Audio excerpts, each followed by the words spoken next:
Tessa Bonhomme. It is episode 1, day 1 of the Jocks and Jills podcast. We're going to be talking women's hockey all year long, and we are so fired up to get her going today. Yes, it's finally here. We're finally doing it. Enough talk. I feel like I've talked to you enough, and now I just got to talk to you a lot more. But I've talked to you enough about getting this done. I've talked to you a lot the past couple weeks. Enough to learn course. that your texting tendencies are akin to. Don't be offended by this. Maybe you should be. You text it takes like a lot dude. to offend me. What? No, I don't. I text like a dude. Your husband. You text like a dude. You know when you text your husband or your boyfriend, you need 4 different things. You got 4 questions, and they pick their favorite one, and they answer only that one. And that is literally you, except you'll pick your favorite one to read. Like, you won't even read all of it. You're like, yeah, this part seems good. I'll just respond to that. It's like, what, bro? I said 8 things. I needed 8 things from you in that moment. Okay, in my defense, my brain only has the capacity for one thing at a time. Why do you got to pepper out 4 to 8 questions all at the same time? I've got a lot going on. I got 2 kids that run both Eddie and I ragged and running on negative sleep, working the late night shift, getting up early to do this with you. I feel like cut a girl a break, man. Yeah, you're right. You're right. I'll give you the break on this one, but it's just how I roll. And responses sometimes, my responses are glorious. I send they are mad gifts. I send great gifts. Stop it with the gifts. I love Stop it with the gifts of gifting. I beef with everyone at our company in the millennial era about the way that gifts have been retired, must be retired. I know that's scary for you to hear as a millennial, but it's time to lay their gifts to rest. There's a reason why there's a little button right next to your texting. It's still there, Julia, and they are great. Yeah, because millennials are the ones designing these softwares still. X has fallen off. We can't use X as the example. The fact that you call it X. You up. I still call it Twitter. I know. I just don't want to get canceled. What if Elon wants to sponsor us? I'm just kind of trying to make him smile. Yeah, fair. Okay, I'm just kidding. But we have been talking a lot the past couple of weeks, and we're so excited just about the concept of this podcast because the PWHL is here, pro women's hockey, finally back in the chat in a really real way. Yep. All the best players in the world playing in one league. And you and I have kind of been going back and forth. There's been so many really good, heartfelt moments. I've cried at 100 TikToks in the last month since this league started. It's emotional, it's heartwarming, but now we've kind of reached the phase. We're almost a month into the PWHL season, and we think it's time to move past the feel-good stuff. Yeah, can we stop with that? Some real hockey talk and analysis. But I got a couple viral videos off it. And that's fair. And there's a space and a place for that. And it's happened. And we've experienced that. We're moving on. Now the league is 3 weeks in. It's rocking and rolling.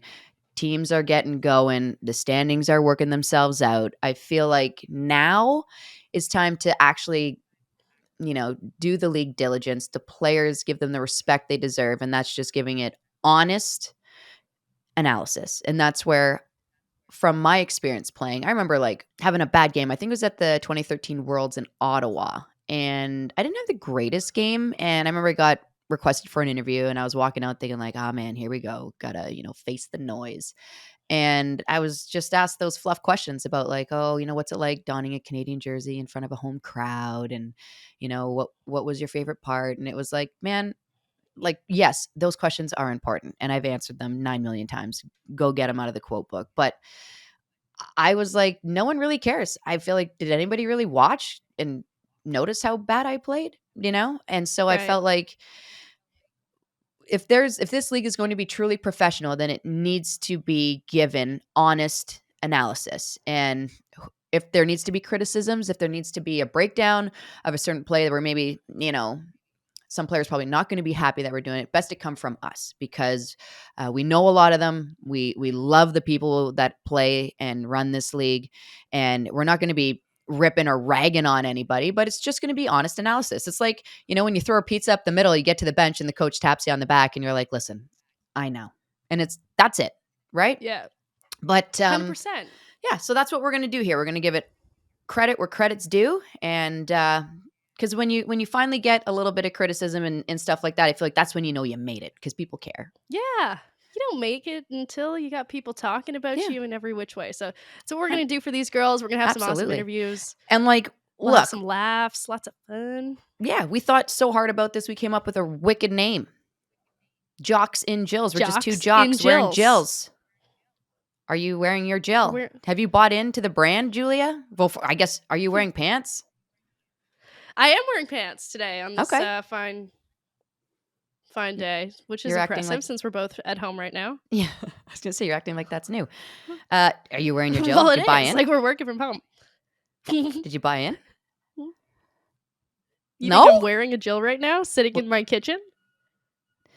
Quite literally, the name of the podcast is Jocks in Jills.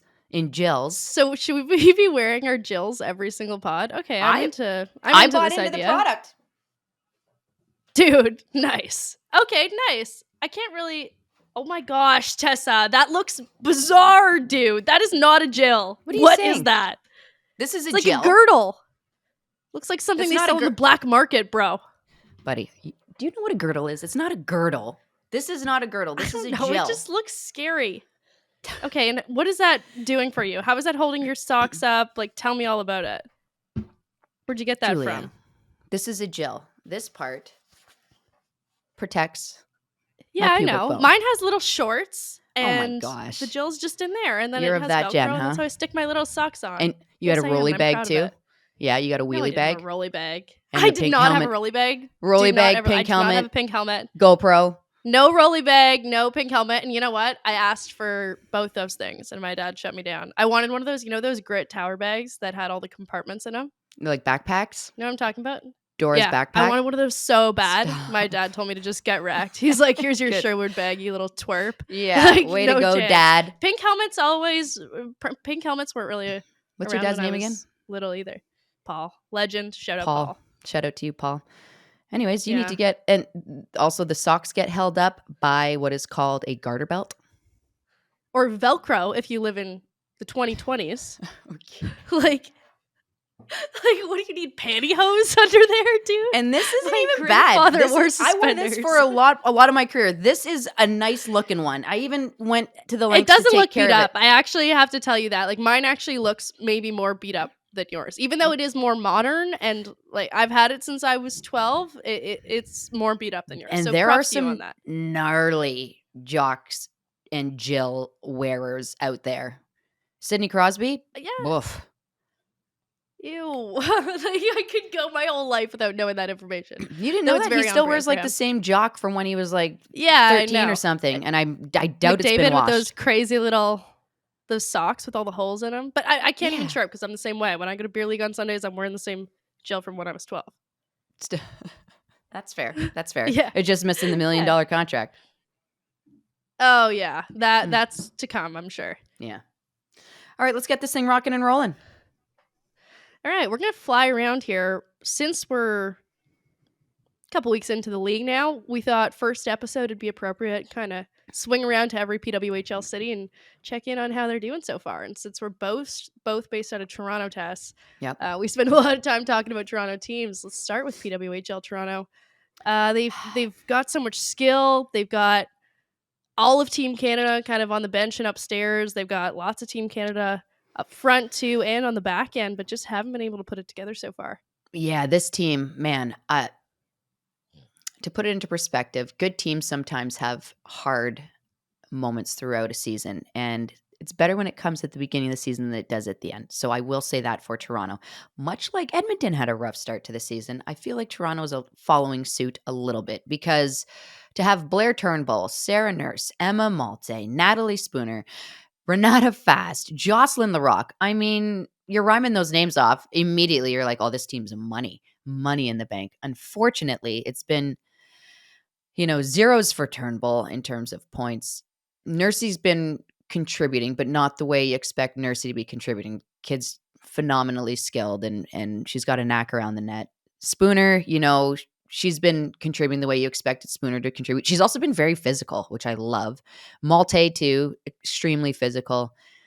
It just feels like everyone's playing their B-level hockey all at the same time You know, when I'm having an off week, or man, it's taking me a minute to find my stride. It's happening to all of them at the same time, I feel. And it's led to very disconnected hockey. Look, top D pairing in the world by far, uh, arguably, Renata Fast and Jocelyn Larocque. And I just feel like they haven't played their best hockey this season for whatever reason. In the back end, goaltending, man, Kristen Campbell, Erica Howe, I just feel like they're at the bottom of the barrel when it comes to goaltending. And it's like you expected big things out of these two. And then, you know, like I said, the ladies up front, you're just waiting for something to happen. But I feel like, look, you got the head coach of Team Canada and the GM of Team Canada running this team. So any team that comes into town who has Canadians on it, you bet your bottom dollar they're going to put money up on the block and be like, all right, ladies, you know, let's take it to them. And so I think teams are coming out extra hard against this Toronto team. And unfortunately, their players are just going through it a little bit right now. And that's it. And look, it's early. So I feel like, you know, that disconnected play through the neutral zone, the breakouts are sometimes a little choppy. But I love that they had some adjustments from the beginning, the first couple games where they weren't getting many shots. All of a sudden, they're just peppering goalies now. And it's great to see. That's my analysis on Toronto so far. But I feel like good things are coming. Yeah, I agree. They've had those couple of games where they really outshot their opponents and Yeah. just weren't able to get the actual win. But you can tell, to your point, they're coming. They're coming. They Yeah. could be a problem down the stretch, I think. Well, not just Ottawa. it. They've got the personnel. You know, Ottawa, yeah. Let's Carla get going on McLeod, one of Ottawa. our favorite people in the world, like just a Cripper. master of being able to build a community and a team and a dressing room and empower every player kind of in their own way. And Yep. you can see that already in the atmosphere in Ottawa, like in the building itself, but also the dressing room. It seems like the girls are all having fun. You want to set the precedent in terms which of is on a side. fandom? Yeah. Ottawa, Oh, yeah. fandom. They got the dog going. Their fans are wild. I was talking to Kenzie Lalonde, and she had called some games there, and she said, like, they are into it. They're giving it to the refs. They're yelling for calls. They're cheering for this. They're all freaking out at big hits. Like, they're into it. And the place is packed, and the music's pumping. I feel like, hands down, Ottawa's Best barn winning. for it. Yeah, Ottawa's winning the fan race, 1,000,000%. Now, the 100%. team, what I like about this team, obviously their coach, Carla McLeod, my former D partner. Yep. I knew no matter what, this team was going to be a contender. But the way the first 3 games, they've only had 3 games so far in the season because they had a game canceled against Boston. They lost 2 in overtime and have won 1 against Toronto, a big win against Toronto. And look, they're just, the fact that they've lost 2 in overtime doesn't really bother me because they're still getting points. It's a 3-point system, right, in this league, which I love, and I know you do too. Yep. They're still getting points in their losses, and they're coming up against some. They got those losses in overtime against some pretty tough teams. Now, that being said, you can't go through the entire season doing that, but at least there's that silver lining, right? We still got a point. There's a lot of great hockey played. We took them right to the end. It's just a matter of cleaning some things up. But I like this Ottawa team. I feel like they're going to get contributions from players that aren't your Brianne Jenners, aren't your Emily Clarks. And that's fully has to do with Carla McLeod coaching. And yeah, I feel like these players are just going to have confidence, breathe into them day in and day out, and the freedom to play creatively within the system that she puts into place. So it might take Ottawa a few more games to get warmed up and get running, but I feel like I'm going to call every team a contender because the skill set is so, I know. It's a deep league. And it's everybody's got amazing goaltending. Yeah. Short season. Anything can happen. That's what's so amazing about this. I know you mentioned that Ottawa's probably going to be a team that gets a lot of depth scoring, maybe have some unsung hero type of things. And then you look over to Montreal. And you know what? They have had some awesome stories. I loved the Catherine Dubois getting into a game, being a reserve player, scoring a goal in that game. There's a lot of things in Montreal that I love. Who was quiet for 2 games, and then she just asserts herself on the league. She's incredible, man. Honestly, we text each other that? We're like, okay, poo, after her first. The second one, we're like, all right. And then the third one, we were like, this is silly. There she is. It's always like she heard, you know, I don't want to say criticisms, but like I remember on SportsCenter, we had a tower leading into the highlight pack, and it was like, Marie-Philippe Poulin, no points in the first couple games of the season. And it's like, I remember sitting there being like, we shouldn't have I'm not worried. Like, this kid's gonna run show. Anyways, and then she pots 3, and I was like, of course. And then she had that end-to-end game-tying goal. Like, if she so wants, the kid will throw the game and her entire team on her back and just be like, all right, this is where we're going. I love how her and Laura Stacey are just driving the bus on that team, as they should. They were the free agent signings, and Renee Desbiens has been fantastic. I also like how Teresa Venisova has been fantastic. 5 assists on the season so far, just finding ways to contribute. She's up there in the top scoring. Corey Chevry, I think, is doing a fantastic job behind the bench there. She was a teammate of mine as well, constantly learning. Like, we'd be on the ice and, play would finish and she'd come to me. She'd be like, remember back there right before we were breaking out? I think I saw this. Did you see that too? What would the better of play have been? I'm like, dude, go line up. We've got a face off. Like, she was just constantly had that coaching mind going. So it's no surprise. She's the coolest. One of the coolest experiences of my first broadcasting experience was at Ryerson, now TMU, and she was coaching the men's hockey team. Yep. And it was so dope for me as a student to see a woman on the bench commanding the bench, and all the dudes like going to her every single time. She wasn't favorite, even the head coach. She's incredible. Dude, you want to hear something funny? Actually, I have a funny Corey Chevry story from the most recent women's rivalry series game. Okay. You're going to be like, you're such an idiot, dude. I have this hot pink hairbrush. I'm actually going to go get it to show it to you. Okay. A hot pink hairbrush. I have this hot pink hairbrush. It's part of my broadcast routine. You gotta clean that thing. Shut up, bro. Like, I saw your gel. Leave me alone. I do a little hairbrush right before I do a hit. I'm doing a hit on the bench. I got a lot of hair. I need like 2 brushes. Then I usually tuck it where the water bottles are, do my hit, grab it, leave. I was doing an over the boards interview, hairbrush, talk to the player. Then it got busy on the bench all of a sudden. I leave my hairbrush on Team Canada's bench. And I was like talking to Corey as I walked off. And then I realized almost immediately that I left it there. And I came back for the first period to do my first interview. And it was so still there? Humiliating. No, they had put it off to the side for me, which was even more embarrassing because it means somebody had to touch this thing and put it over by the TSN camera. So, was it as gnarly as it is right now, or was it cleaner? This isn't that bad, so I think it was worse than probably. It was so embarrassing. Corey and I both got a good laugh out of it. Yeah, though. So she's incredible, and it was a broadcasting low for me, though it was funny.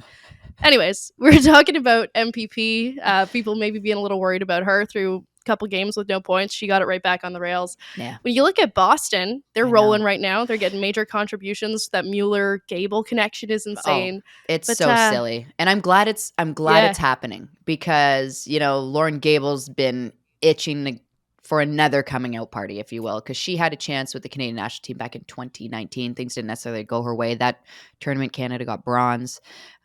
That was the tournament that Finland technically won. They won it. I know. It's that never take my mind. You know what? We need to do a whole episode on that. Regardless, a whole expose. Yeah, we should just have all the Finnish players on, like Jenny Hirakoski, all of them.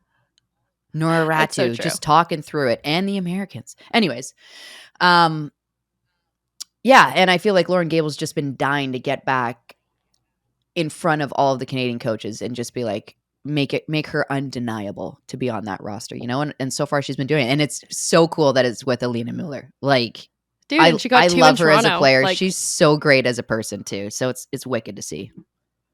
Yeah, but where I was going with the Pooh comparison is that Hillary Knight somehow she had an incredible Women's Worlds, amazing in the rivalry series. Feels like she's rolling, and then all of a sudden P-Dub starts and she's still pointless. But is that not in true Hillary Knight style? Like, I feel like every Worlds were like, God, Hill was so quiet, and then all of a sudden it's like game winner, shootout winner, 5 points. All of a sudden she's going to be leading the league in scoring, and it's like, man. And it's not like she's playing bad hockey. Like, when she's out there, it's not like, oh, Hill had a couple pizzas up the middle. Oh, she turned it over. What a bad. None of that. She's playing great, responsible hockey. And she's being way more physical than I expected her to be. True. throw in the bottom. I would if I was her size. She was hard to play against. God, she wasn't fun. But man, I would just be like, no one's going to come near me and get this puck. Same goes for Keller. I feel like, for her, I would like, she's playing good. If I'm her, if I have a shot like her, first of all, I would just be teeing off from every and anywhere. I'd be picking people off in front so that next time I tee up, no one's getting in the way. It's like Rugger, Angela Ruggiero. I remember in front, I got pegged by one of her shots. I was like, I'm getting in front of this. And after that, I remember being like, I'm going to let the goalie see every one of those shots because it got me on the fatty part of the inside of the thigh. And I had a black bruise that had to get rubbed out. And I was like, this is never happening to me again on purpose. And I remember I was just clearing out in front. Anytime it was going back to her on the power play or anything, I was like, nah, nope, not happening. Today. Yeah. And I feel like Keller's got that shot. She's got a cannon. Her and Knight do. They should just be teeing off on people. Dude, Knight, Keller, Lauren Gable has that insane release too. They got good shots on that team. And they're sniper rifle good. quality. Boston's been sneaky good, getting sneaky wins quietly, just quietly lurking around. Courtney Kessel doing a great job behind the bench too. Former roommate of mine. Hot and ready. Hot and ready. What is that? Were you guys eating a lot of Little Caesars? Yeah. Pizza lovers. Post-game pizza. Nice. Shout out Crazy Bread. One of my fave things. Also, let's move on to Minnesota now. They had the number 1 overall pick in Taylor Heisey. She has been, silly, as advertised. The game where she had the 2 highlight reel goals. Like, she's gonna good, man. She's going to have her SportsCenter top 10 games in. Like, the thing with her, true. What I love about her is some people are made to be a true first overall pick. They're built for it. You know what I mean? Like, it's not just like, oh, well, you're the best of your class, so you're the first. She's like, no, I am a generational player. I am pushing this game to the next level. And every goal I score, I don't know how to score dirty goals. The only goals I score are highlight reel goals. I do not know how to do anything else. That is the description of Taylor Heisey and her hockey game. And she's been true to it. And she picked first overall, scores the team's first ever goal. It's like, of course. And she's just so chill and humble and happy in doing it all. Hilarious, you know what I mean? Also. She's funny. She's so funny. She's so high energy. I love listening to her talk. Maybe we'll get to hear her real soon. Maybe we will on the Jocks and Jills podcast. Ooh. Who knows? It's been awesome to watch her though, and it's been awesome to watch the hockey in Minnesota. Like, that's Hockey State in the U.S. and they own it. The Excel Center has been great. Yeah, they do. Mini Canada. It's nice to see. Minnesota. Mini and Canada. As well, Heisey's former teammate from her Gopher days, Grace Zumwinkle. Great name, by the way. Zumwinkle. I could just walk around and say, great name. Just throwing up a first ever hat trick that ever happened in the PWHL. I love You're high on her. You love Zumwinkle. You know what? I am. And you know what it is I knew her potential. I saw it when she first went up with the American national team, and I was like, ooh, big body, great hands, knack around the net. She can score. Physical, doesn't shy away from anything. When did she debut in Denmark? Was it Denmark or the one before that? Not sure, but go ahead. Anyways, and then this past Worlds in Brampton, she was left off the roster. Their coaching staff had, this algorithm that they wanted, at their tryouts, they wanted players to generate enough offensive chances. And that's fair. I get that. But like, there's a whole season leading up to that. Like, for a short-term tournament, I guess I would look at the big picture, not just the tryout. And she was left off because of that. So maybe, sure, she'd probably, every player needs a fire lit under their butt once in a while. Maybe this was her fire, and maybe that's why she's coming out firing on all cylinders. But kudos to her. I love it. I'm a big fan. Her last name has a lot to do with it. She did make her debut in Calgary in the bubble for USA. And man, I'm just looking at her numbers from last year at Minnesota. Yeah. Oh, insane. Read them. Insane. Like, stupid. Double. Well, I just had an ad pop up actually, so I was trying to stall there. To be totally honest with you, okay. 38 games, 25 goals, 36 assists, 61 points. Come on, as the captain in Minnesota. Come on, she's just silly. It's incredible. Yeah, good. But I like Minnesota. They got the 2 best goalies in the league. Done. They're a threat. I know. You and I, when we did our hit with SportsCenter, I picked Boston to win it all because I was high on Nicole Hensley, and I still am. But seeing this tandem on Minnesota. And I even said, I'm looking at Minnesota's roster and it's scaring me, but I don't like to go off names on a page because I always feel like that works against you. So I went against my gut and I picked Boston, but Minnesota, as every team is, a contender, but a serious one. Natalie Darwitz, the GM, fantastic job building this team. Another team I know you like. You may Yeah. have even said it's the team you would choose if Yeah. you could play in the PWHL. It is. New York. Yeah. They've been great so far. They're a lot of fun. That's the thing. The second I saw they signed Abby Roque and then Alex Carpenter went there and then they got Micah Zandy Hart, I was like, oh, this team's trouble. And they're going to be so much fun. And then Jesse Eldridge goes there. Jill Saunier goes there. I'm like, it's going to be New York against everybody. This team is going to be rolling into every town, driving a party bus. And then for real. They're going to be having the most fun. They're going to go on the ice and they're going to be the least fun to play against. And then they're going to finish the game and go out and have the most fun in your city and then leave town.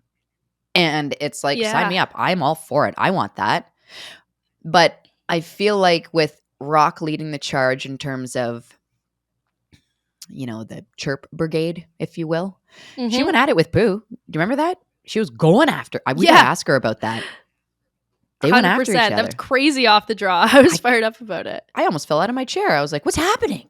And look, Abby doesn't fly off the handle for no reason. Something was said there. There was something that set her off. So anyways. I would love to hear Pooh chirp because I feel like she has these like sneaky quiet ones in her like French adorable accent. And I would just love to hear Pooh throw around chirps. So she's a very intelligent person. And I've played with her for a long time. She's like, there's no other way to say it, but she's like quietly a smartass. Like you'll be saying something, whatever, and then she'll just throw a line in and you're like, what? Did you just say that to me? Yeah, and but it's good and it's so bang on. It was like, I wish I thought of that. You know what I mean?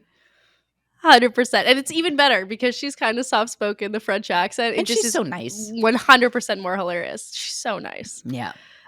Yeah, totally. But yeah, New York's where it's at. That's where I'd play. And like I said, they're going to be a thorn in everyone's behind this entire season, and I'm here for it. And Corinne Schroeder throwing up a shutout in the first ever PWHL so game. True. Can't believe I didn't mention her. Pressure, an emotional day, and she just shuts the door quietly. Like, what? And she's got the sweetest pad setup of anyone in the league.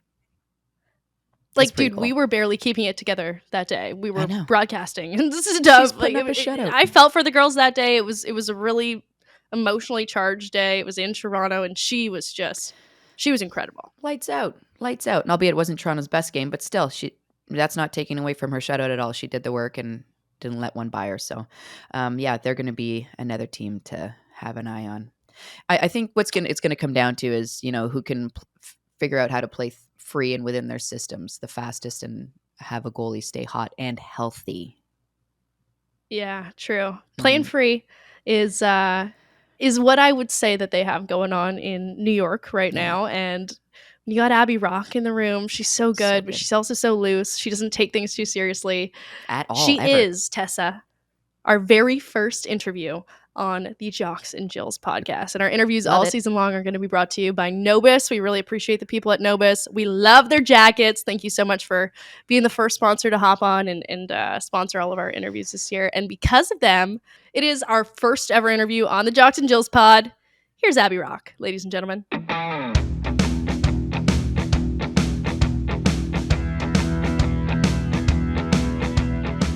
All right, today's guest is an Olympian. She's competed at 3 World Championships, won gold in 2023. She's a top 10 Patty Kazmaier finalist, has also won 2020 Bob Allen Women's Hockey Player of the Year for Top American Player, has been named WCHA Offensive Player of the Year, and Rookie of the Year, won an NCAA title with the Badgers in 2018-19, is the first Indigenous player to lace them up for the U.S. Women's National Team, and was one of PWHL New York's inaugural 3 players. All that saying she's one heck of a hockey player. Also to note, Julia, very important parts of the bio. She eats pancakes for pregame meal. Don't hold it against her. This girl doesn't like chocolate. She doesn't like chocolate. Her favorite word is slay. We're probably going to have to get a little counter going somewhere. She's already got her wedding invite list locked and sealed, but I'm hoping there's a little opening for us to get in there, Julia. Her teammates call her Abby Jail because they aren't sure how she's not behind bars. All that to say, this rock star, get what I did there, is one hell of a hockey player, and we're very pumped to have her on from Sioux, Michigan, Miss Abby Roque. Thanks for having me. Very first guest. Sioux, Michigan. Hey, what's it like growing up there? In Michigan? Sioux, Michigan, yeah. Yeah, I mean, cold. But, yeah, lots of snow. It's great. Small town. I mean, every year I had a backyard ice rink, though, for way too long of the year because it's so cold, but it worked out for me, so. I was going to say ODR season's probably, 8 months of the year? Yeah, we would be skating like after Easter sometimes. I would just still be on. Did you get home for Christmas this year? Like, was there snow this season? There was snow back home, but it's always I'm risky. from Thunder Bay. We had no snow at Christmas this year. Like, the ODRs were fully closed all December. It was too risky for me to try to get home, though, because if you get delayed trying to get the flight and you don't make it, and my break was only like 4 days long, and the day I would have made it actually made it, but the next day that flight never got out for like 48 hours. So I was just like, let's just stay downstate. Yeah. We stayed with my cousins and stuff. We got Thunder Bay, Sudbury, and Sioux, Michigan represented. Probably the I know, three this places is actually where trouble. Yeah, flights get canceled on the regular. No. We're not flying out of there today. Yeah, sometimes Abby, they just give up. They do give up. Like this Christmas, coming home on Boxing Day, I got an email at 4 a.m. They're like, yeah, we don't have staff. We're just not doing it. Like, they didn't even try to lie about it. They just gave up. Feels like those are three places. Yeah, totally. Where are you going with this, Tess? Yeah, I just wanted to talk about, the Abby Roque, and obviously one heck of a hockey player. We read your bio. It's kind of like that moment when Tiger Woods was getting introduced before his tee off and everyone was like, okay. But get to know you, Abby, as a person. I mean, it's kind of cool to have you on because for a lot of our listeners and viewers, I think I knew of you before you knew of me, or I've been following your career like in a creepy way from a distance because our dads are buds. And so I've been getting updates on you throughout your entire career. But I never knew who Abby Roque was as a person. And obviously, you chose the wrong school and went to Wisconsin, unfortunately. Go Bucks. But look, all your social media stuff is awesome. I feel like you're quite the character, and I love what you represent on the ice. You're the type of player that, you love to play with and you hate to play against. And the second you signed in New York, I was like, this team's going to be trouble. And lo and behold, been following a lot of players on your team, Jesse Eldridge, Jill Saunier, and just watching all the fun you guys have been having. You guys have been parading around New York, skating in Rockefeller. So just talk to me about that dynamic of your team and how much fun it's been getting to know everyone. Yeah, I mean, obviously, it was interesting. I signed, obviously, in New York with Alex Carpenter, who's somebody I've known since I made the national team, and then Micah Zandy Hart, who's somebody I played with last year and got to know really well. So we were texting through kind of the whole process, and then the draft comes, and I think the draft is going, and I'm like, okay, well, I think I'm on a team with almost all Canadians, but it was interesting. I was just laughing though because I was like, at least they're all the Canadians that I don't have. I feel like I was like, I don't think I've had any altercations with any of the ones that were getting drafted. So I was like, okay, we're good. But it's actually been awesome. I mean, I've gotten really close with some of the girls, and it's really, our team is so fun. And that's definitely Jill and Jess are two of the girls I probably hang out with the most, and they bring energy every day for sure. What's this battle of 11s I heard about? There's a battle of 11s. Oh, Jill thinks that it was a battle. It wasn't even a battle. She was like, yeah, I gave you 11. I was like, no, you were never getting 11, Jill. That's so good. There was a battle between Jess and Jill because they somehow put Jill in number 9 instead of Jess, and Jess is actually number 9. And then they gave Jessie number 55. So they had to switch that all around. And so now finally Jess is 9, obviously, and Jill went to 44. So it's not bad. So what's the lifestyle like in New York? Lots of people when that team was announced were kind of like, okay, what's this going to be like? It's probably going to be in upstate New York, like initially the reaction was, are these girls going to have as much fun as the girls in Toronto? You guys look like you're having exponentially more fun. Like, how are you downtown so much? Walk me through the lifestyle a little bit. Yeah, Rockefeller Center. You guys were ripping it up in It Rockefeller. looks sick. Yeah, it's really, I mean, obviously we practice out of Stamford, Connecticut. Yeah. And I think a lot of people are like, you're so far away from the city. And we're like, we're really not. We're about like a 50-minute train. I walk on, walk off, and you're at Grand Central. And it's pretty easy. I mean, but we even like, we love this area even. It's nice to be up here. Like, there's lots to do when we go into the city. There's definitely lots of things to do. I often get the most flake because they're like, you're in the city all the time. When do you have the time for this? And I'm like, I don't know. I just go see my friends, go to dinner, do whatever. So people often are asking me how I'm not tired, but I just love activities. So love activities. Big on activities. I played for a team called the Toronto Furies way back when the CWHL was a thing. And our motto was, the Furies have more fun. And we were always considered like the OG Mighty Ducks, like District 5, like the castaways that people were like, no thanks. And I'm not saying that's what you guys are, but we had more fun. And we ended up actually winning the Clarkson Cup one year, like champions. We made it in the playoff by 1 point. Do you feel like it works in your team's advantage in terms of like balance and stuff that, and I'm not going to assume that this is the case, but I'll throw it out there. Like win or lose, you guys drink the booze, like you're going out and having some fun. I won't say that's wrong.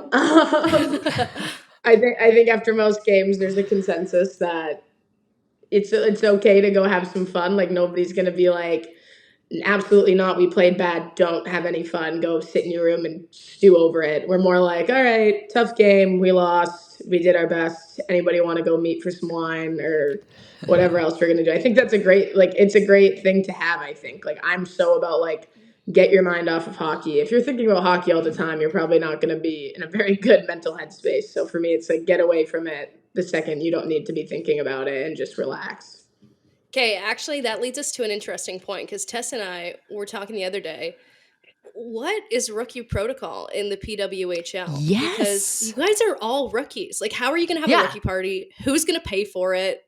Who's going to be embarrassed? Who is the rookie? Because you guys are all rookies. Everyone's new. But there's clearly an order because you're talking about numbers and people who get the numbers.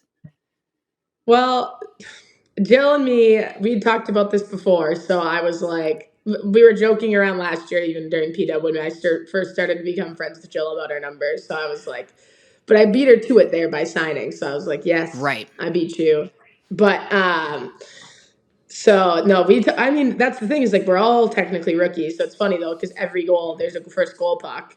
So we're always like, oh, we need that puck. Because it's like everybody's first pro goal. We're like, oh yeah, we need that.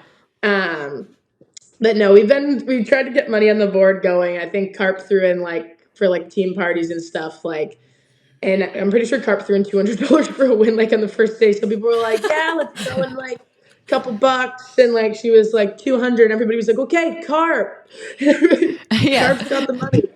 Yeah. Besides that, we have fines going, but Jill won't stop with the fines now. She's got an ongoing list that she will fine anybody for anything, but lots of fines for late people on the bus. Yeah. Our team can't quite figure out timing yet. What other absurd fines have been handed out so far? Oh, God. Jill has been all over the fine, but I'm pretty sure she tried to find our coach for a drill. So we'll see. Did Howie pay up? Well, we haven't done them yet. It's written down. She was like, yeah, this is fine. This drill's a fine. I was like, okay. Tell him to crumple that thing up and throw it away.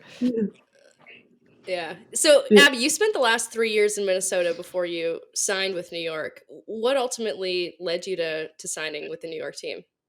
Yeah, I mean, I think I've been in Minnesota since Wisconsin. I moved there after the summer, I graduated, and it was honestly. I would say that Minnesota is actually more like Northern Ontario than Toronto is.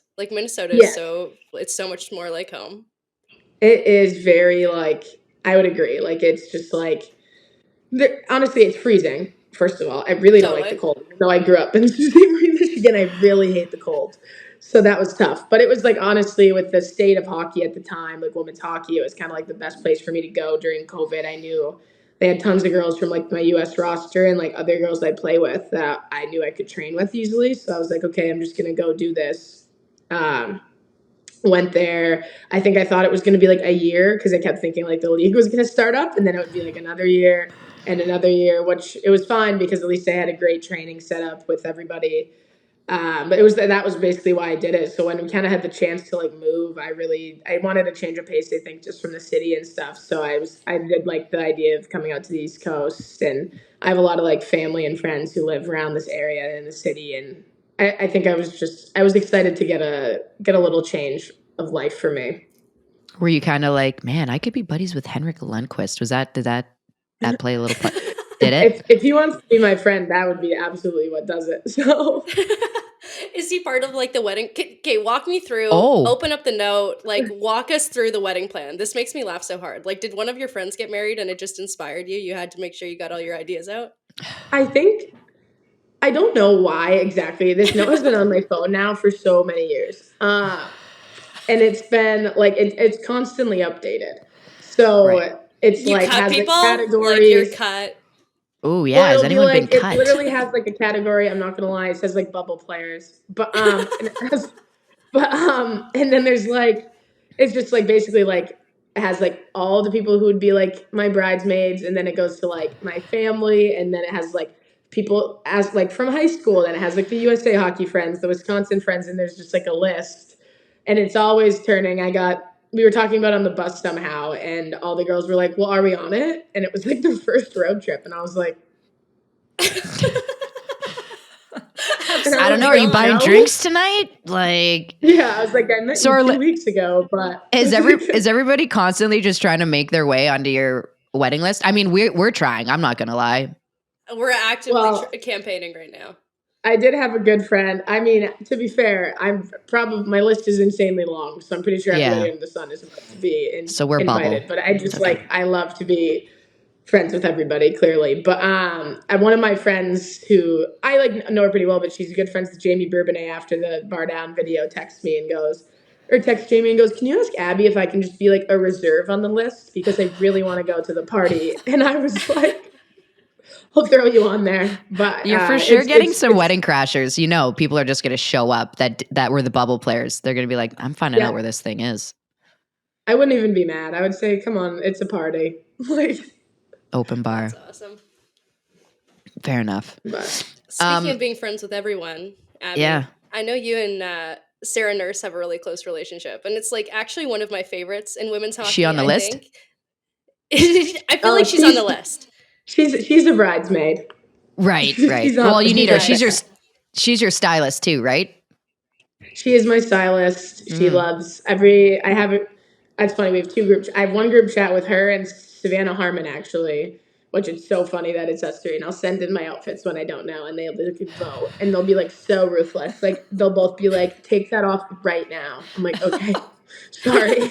They're like, that does not work. I'm like, yep. And then we actually, here in New York, me and Jesse Eldridge and Jill Saunier have a group chat that just says Sarah's friends, but it's not Sarah. So we're all friends with Sarah. So she's not in it, but so that's been fun. But yeah, Sarah's one of my best friends since college. I mean, we only played together for 1 year, but got really close. And it's great to be able to always have her around, even though we're not on the same team. It's fun. We're always in the same little stratosphere, it seems like.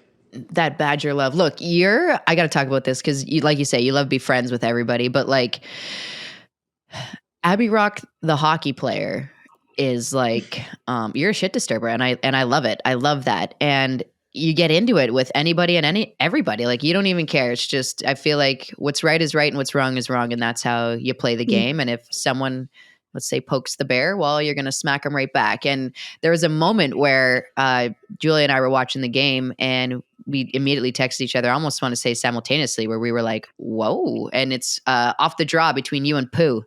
You went at her. And it was like, I'm like, Pooh's going to die, run! Like, but not to say that Pooh's not tough, because she can throw him, but like, what sparked that? I remember being like, okay, for sure she said something, because I don't think Abby would lose it like that for no apparent reason. Yeah, no, I have the utmost respect for Pooh. She's a great player. She is definitely a tough player, physically as well. I've always known that. She came up first and said something. It definitely wasn't anything mean. She was just trying to stand up for one of her teammates, and I was just, after that, I was like, all right, well, I'll heckle then.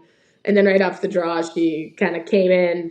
You could tell she like went down right off the draw when I won it, and then we both came up with arms, and I was like, all right, well, I guess if this is what we're doing, this is what we're doing. So I really thought we were gonna like go more at it. So I was like, all right, let's have. But she really didn't want to. She didn't want it. No. She looked She very didn't want it. disinterested. Yeah. And you asked a couple times, Yeah, like, we're after the dancing. And she was like, I original don't speech. dance. Yeah. You Pretty scared much. her. Got her right where you want. So, Yeah. like, you are one of the most notorious trash talkers in all of hockey. So what are the Abby Roque rules to trash talking? How do you think it developed? Like, how did you develop this reputation and this skill? I have to call it a skill, I think. I'm going to take a guess. To be fair, You grew up playing boys hockey, so I'm going to assume. Yeah, that'll do it. Yeah. yes. So I don't know. It's funny because in boys hockey, I was always obviously I was like the least penalized player in my team because. And now I actually think all the new rules right now are doing me a favor because I can finally like check and play more of my game without worrying constantly about the inconsistent calls. But I really don't. I try to say this. I'm like, I don't really try to go after anybody until they do something first. Like people are always like, I'm like, I don't really like feel the need to go after somebody. I'll never play cheap. Like I don't want to stick anybody or hurt anybody. Like if I'm going to hit you, I'm going to hit you clean. And if I'm going to like try to fight you, you're going to be looking me in the face and we're going to like, I'm like, I don't want to hurt anybody by any means. Everything should be clean. But yeah, if somebody does something dirty or says something to somebody, I'll probably go after them. And that's when it's free reign to me. I love that. Just play hard, play honest, and that's it. Do you notice that I have a Sue Hunt jersey behind me from Shoresy? I did notice. I honestly, I still haven't watched the show, but I need to watch the show. I've only seen clips and tidbits of it, and it's just all up in our neck of the woods. I am going to make a pitch to Jared Kiso right now because I love the guy. You got to get Abby on. I mean, she's a perfect fit for the show. I would her and love Shoresy, right? The banter back and forth, I feel.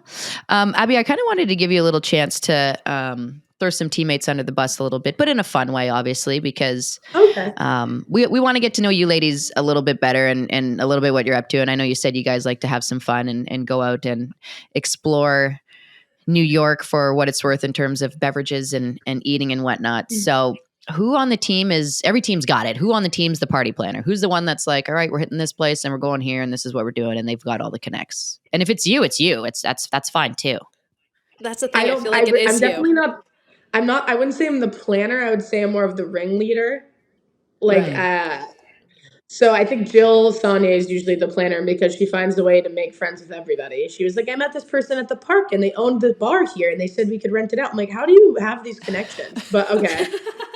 She's so I'm more nice. like, I know, so nice. But I'm more of the, okay, well, we're going to have 8 shots now. So everybody come up. But that's what after the game in Boston, actually, just now, they were like, we're going to go out and like back when we get home because they bust early. But I stayed in Boston with a bunch of my friends to go out. And I was like, okay. And I'm texting them. I'm like, you guys going out? And they're like, actually, no, not anymore. And I was like, oh, well, I wasn't there to ringlead. That's why. Ringlead. But they missed the leader.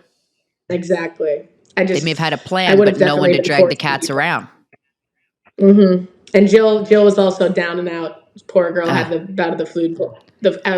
So they really lost 2 of the people to force them to go. Julia knows all about the flu. Personality? Oh yeah, I don't even want to talk about it. Inappropriate for the podcast right now. Not good. Okay.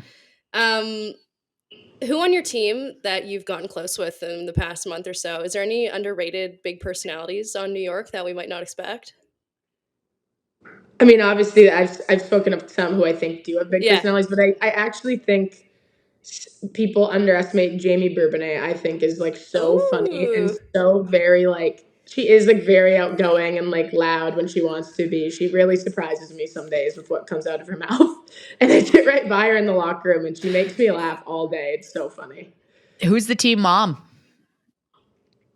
Oof. Team mom. Honestly, Every team's Probably got one. Micah, Sandy Hart. Yeah, Micah Sandy Hart is captain. always. Aw. She's the best. She's so caring. Good signing, Howie. Get the mom locked in, Mhm.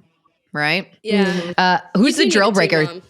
Every team's got a drill breaker. No matter how simple the drill is, for whatever reason, that person cannot and will not pull it together. You are not wrong. To be fair, I think we've had a few of the drill wreckers, but I'm trying to think if there's like one that's like, because The some days worst. we literally undo the drill and I'll look around and all 8 people are like, so what's the drill? I'm like, okay, we're just doing this. But, oh God. Honestly, I don't know who I would pinpoint right now. I might need a little more time. There's a few that I'm just always like, okay, So half let's the go to team. the back of the line. That's the way she We'll say goes. 1/4. We'll say. Do you wear like Jill with shorts, or are you like me, like the old school Jill? That's like the right Jill to wear. The pants? You wear pants? What? Under your gear? Dude, Like your Tessa your is gel? from the year 1943, and she has this thong-looking gel that she thinks are still produced in this century. You've had the same gel. This is a gel. 1920. Do you Oh, wear no, this it's kind? not. You guys. Tessa, that is provocative. Like, I don't even think you could show that on a live stream. Like, you can't buy those anymore, bro. To be fair, I don't wear one. So What? You don't wear a gel? no, I just wear like spandex pants, and then I have like a garter belt to keep my socks up, and no gel. And Wow, you've never that's have you crazy. ever taken a shot there? Never. I feel like we shouldn't have talked about this. I know, you know now what? that it's out there. And when I it should maybe happens, we're block you. having I'm you so right back on. superstitious. I'll let you use mine because I don't really play much anymore. That's a crazy yeah. gel. Guys. Tessa thought that I was like, come on, some sort of young buck who doesn't know anything looking at that thing with such fear in my eyes. Like, come on, nobody knows what that thing is. To be fair, I hate all gear. I take scissors to like all my stuff. I'm like, Oh, really? Are you one of those? I have the least amount of gear I could play with, the better. I'm like cutting things off regularly. Okay, So what you're else is weird? What else have you doctored? Yeah, I feel like your My shoulder pads are pants probably wet. very doctored. Oh. My shoulder pads are like my shoulder pads are basically like torn to shreds. They're so old. They're like they're hanging on by like threads, like the little pieces. Then yeah, my shin pads are ancient. I actually probably should get new shin pads because I think they're just gonna break soon. But, You're giving me shades and of then, Sherry yeah, Piper back in the day. Do you wear like the old school coho elbow pads that are like nothing? Yeah, elbow pads are not made for me. I think they're just in the way. So yeah, the smaller the better for me. That's awesome. Wild woman. Is there anyone living else out like there. that on your team who has the weird gear tendencies, or are you definitely the It's most unique amazing with though, that? like, how many of us like you'll look around like some of the gear is so old. Like Ella Shelton is another one with the elbow pads. It's like it can't be too big. Like we were like fidgeting around for a while at the start of the season trying to like find some small ones for her. Like elbow pads are just like to me like the most. I don't understand how we're at this year in life and with hockey and the elbow pads are still so bulky and like move around so much. I really don't understand. But Yeah, but do you have any elbow chips? Like I got 2 elbow chips. Like I'm leaning on the table right now and I'm getting shooting pain at my arm because I've got like a chunk out of my elbow. yeah, they both hurt when I like touch them to things. But Right. like if I'm like in the car and I like place my elbow down too hard, it'll be like, ooh. But I can't play with like the restrictions. So I got 2 more questions for you. Smelliest skates on the team, because there's always somebody who's a weirdo and doesn't wear socks. I'm sorry if you're someone that doesn't wear socks. I think that's weird. But those skates are the smelliest. It's so weird. And I'm pretty sure I saw Jill the other day not wearing socks, but I don't know if it's an everyday thing. But I looked over and I could see like her whole ankle, and I was like, "What is she doing?"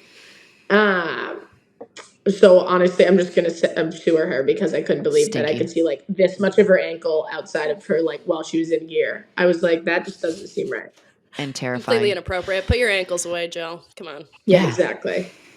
And then lastly, they say a bar fight is the best team builder. It doesn't necessarily have to be a bar fight, but was there a moment that you guys had either leading up to the season or in the season where there was the moment where you felt like, oh man, that's it. Here we are. Now we're a crew. Because you got to get to know each other on a different level, right? And people have to be vulnerable in a sense. And I feel like usually those team parties help that happen. I do. There was a team party that unfortunately us rivalry girls were gone for, and I know there was a lot of, I will say, helping. So I think that the crew really bonded that night. We were all like getting Snapchat sent the whole night, and we were all having a lot of FOMO over in Sarnia, Ontario. But it was entertaining to watch. The stories they tell from that are great. But we do talk often. Me and two other girls, before each game, we like play a game, so we don't have to like actually focus on hockey before the game starts. A little like so it started as like never have I ever, and now we're into like questions where we'll each bring a question for the team. And my question the other day was like, if you had to have two people to like fight with you, who would it be? So that we were actually debating this. We were like, two people have your back, who are you bringing? And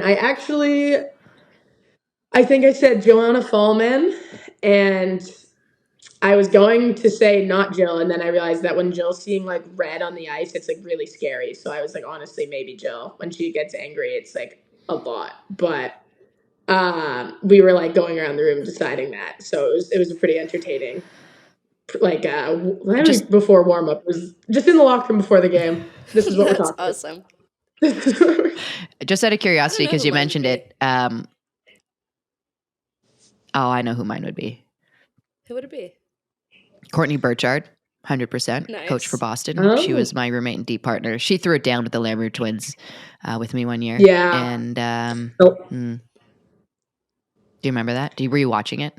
You were still little. I know exactly what you're talking about. Yeah. It's a great in Burlington, one. Vermont. Yeah. The funniest part about that actually is, well, the funniest part about it is like, so one of the lambs, I don't know which one it was, ran across and hit Zabby, right? And so I turn and I see it, and I go to turn to get her, and all of a sudden Burchard whizzes by. She's like, I got it. And I was like, okay. So I turned around to see who was coming in, and everybody had everybody. And Stack grabbed me. So I grabbed Kelly Stack. And all of a sudden someone's on my back. And I'm like, why are there two people on me? So I had Bozak and Stack. And later I'm looking at the video, and Haley Wickenheiser was off to the side talking to the ref. I'm like, dude, I need help, man. You're like, you gotta jump. Yeah, talk to her later. She's gonna be there. Anyways, yeah, I would definitely pick Courtney Burchard, 100%, absolutely, without a doubt. Nice. Yeah, that's a good pick. Yeah. You have to know who will have your back, though. You know, some people aren't going into the fights, and I often will be like, "Would you come?" And they're like, "Depends." Like, I'm like, okay, but would you do half visor? Huh? Would you do a half visor? Since it's getting I would. Yeah, you would, eh? What's the consensus in the locker room, though? No, eh? I don't think anybody would. The only risky part is, though, I've said this, like, when we play, like, boys teams who wear half visors, girls are so, like, because we never had to worry about getting guys in the face. Like, we're so sticky. Like, when we play men's teams, like, girls on my team will get them all the time in the face. Right. And I'll be like, because they're like so used to like, it's just a cage. It's not like anything's gonna happen. So like that would be a very rough transition, I think. I think a lot of people would be taking sticks to the face, like a lot. Because I don't think we would really know. I mean, I'm all for like, if we want to wear the cage, I don't see the difference, but I would wear the half visor. I think it would be fun. So I would agree. They just got to bring on some like plastic surgeon sponsor to the league to like make sure that that'd be fun. Nose jobs for everybody. Yes, we would. And some dental. I need my tooth done. Jocelyn Roque chipped it. So if they can fix me, that would be good. Yeah. Jocelyn. It's been chipped for like, honestly, I think since the Olympics, she got me there. And I just like fell and I shattered my teeth and it chipped. And then I've got it fixed twice since. And it re-chipped once on its own. And then again, it was her and she chipped it again and a world. So I was like, how is it you both times? But at this point, I'm like, I'm just leaving it until Josh just wants to knock that thing out, eh? She just keeps going back. Yeah, seriously. Apparently. I've given her some heat for it, so. Naturally. Well, we just want to thank you for taking the time. It's been awesome chatting. You're welcome back anytime. We want some more good stories, though. You got to spill the tea a little, you know? Okay, well, I can do that. You just bring me and a couple of the girls on. We'll all have a little round table. I love it. Ooh, that's a thought. It's actually a good idea. It's not bad. It's not a It would bad be idea at all. entertaining, for sure. Well, good luck. Oh, it's been awesome watching you, Abby. It's been so much fun, and I'm so glad that you're one of the first 3 signings in New York. Julie and I did a hit and for SportsCenter or TSN or .ca, whatever it was, and we had to pick, the teams that we thought were going to make an impact. And I said off the bat, it's going to be New York versus everybody because of their initial signings. And so you guys have been making me sound like I know what I'm talking about. So thanks for doing that. Keep doing it, and we look forward to following you all season long. Yeah, thank you guys. Thanks for having me. This was fun. Thanks so much, Abby. Again, thank you so much to Nobis. They're sponsoring all our interviews all year long. We appreciate them for hopping on board right away. We know how much they support women's hockey and sport in general, so we appreciate everyone at Nobis. And of course, thank you so much to PWHL New York, Abby Roque. What a treat it is to chat with her. What a treat it is to just kind of get a feel for the New York team. They're awesome, man. She's coming back. We're having her back. We're going to airdrop Abby Roque into a bunch of episodes. You won't know when it's coming, but Abby's just going to be airdropping in. We got to give a shout out to Eddie, my hubby, and Christian, who recorded all of our music, intro, extra, into the interviews and stuff over at Milltown Sound. Thank you, boys, for all of that. It's awesome. It helps us rock out and stay uppity up when we're doing these things. Yeah. Your husband made us dope music. My boyfriend gave me the flu this week. So Eddie 1, Liam 0 this week is what we're keeping tabs. Actually, that's gonna be something that we do all year long. 1-0. Eddie's we're leading. See who gets a point each week. Absolutely. And they can compete. And then our boyfriends. Don't tell them. Nice. Sorry. Don't tell them. We'll see if they actually listen to this. Okay. This is perfect. Mm-hmm. We appreciate you guys listening. Again, thank you so much to Nobis for hopping on board right away. Thanks, Abby, for joining us. Thank you guys so much for tuning in to the first episode of Jocks and Jills. We're really excited to see where this is going to go. We're really excited to talk women's hockey with you guys every Monday. We'll catch you here next time. Whoop, whoop, Jocks and Jills.